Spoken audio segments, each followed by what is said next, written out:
Hi everyone and welcome back. I'm Sarah. I'm a sommelier and wine educator in New York. And I'm Nicole, also a sommelier in New York. So we are answering frequently asked questions from our students, clients, etc. And Nicole has one for me. Yes. So what are some common wine faults that we might find in our bottles? Common wine faults. I would say that the most common are corkiness, a wine that has been corked. And I'll get into that in a second. The second one is oxidation, where it suffers from oxidation. And the third most common, I would say, is a wine that has maderized or cooked. So those three. The first one, corkiness, I've actually had guests say, oh, you got cork in my wine's corked. And that does not that doesn't make a corked wine.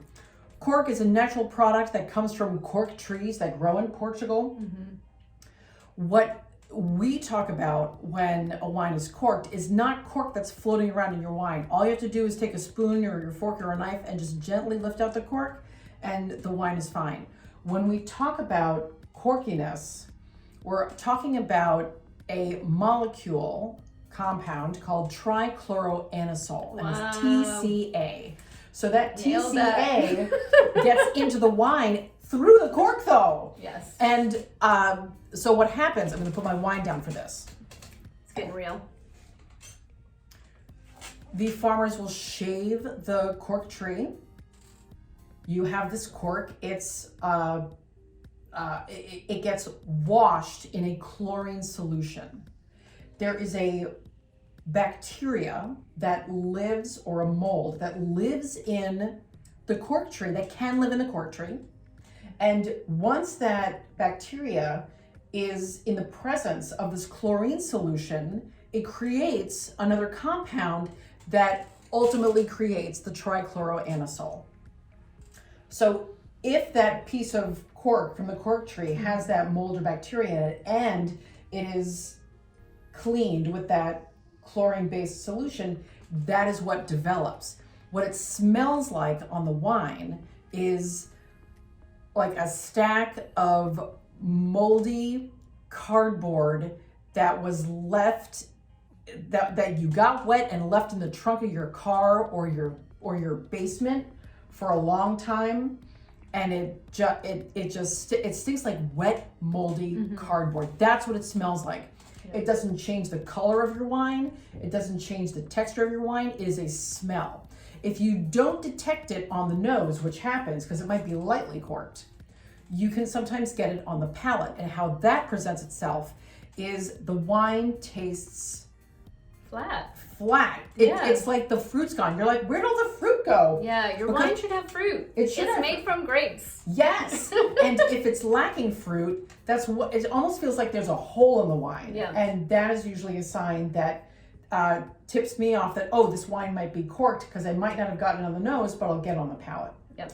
Oxidation, that will change the color of your wine. It'll go brown, whether it's white or red, but you'll be able to identify it very quickly in your white wines because it looks like you're pouring brown wine. Yeah. And what happened there is you probably stored your wine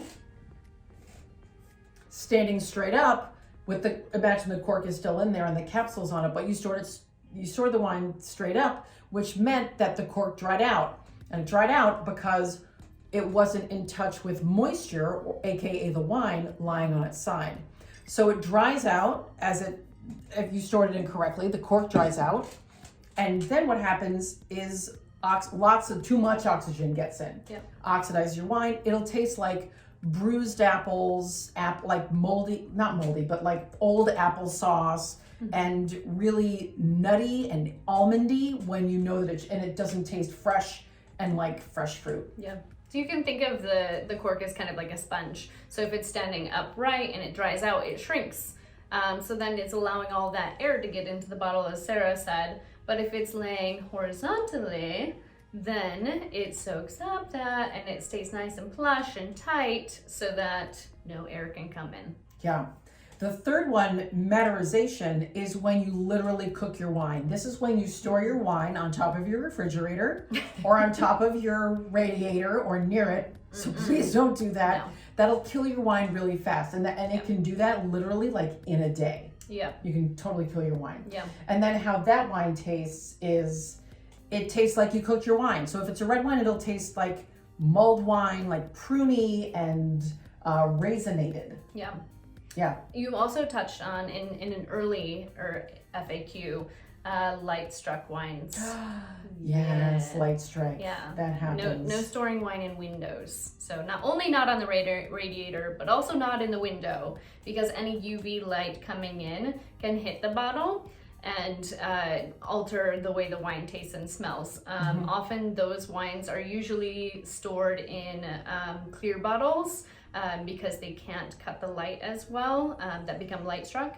And it tastes kind of like and smells like old flower water, which is one of my least favorite smells in the world. Yeah.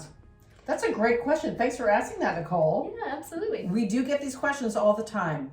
And if you have any questions that you'd like to ask us, submit them to any of the Brainscape wine, the WSET2 or WSET3 or Court of Master Sommelier flashcards.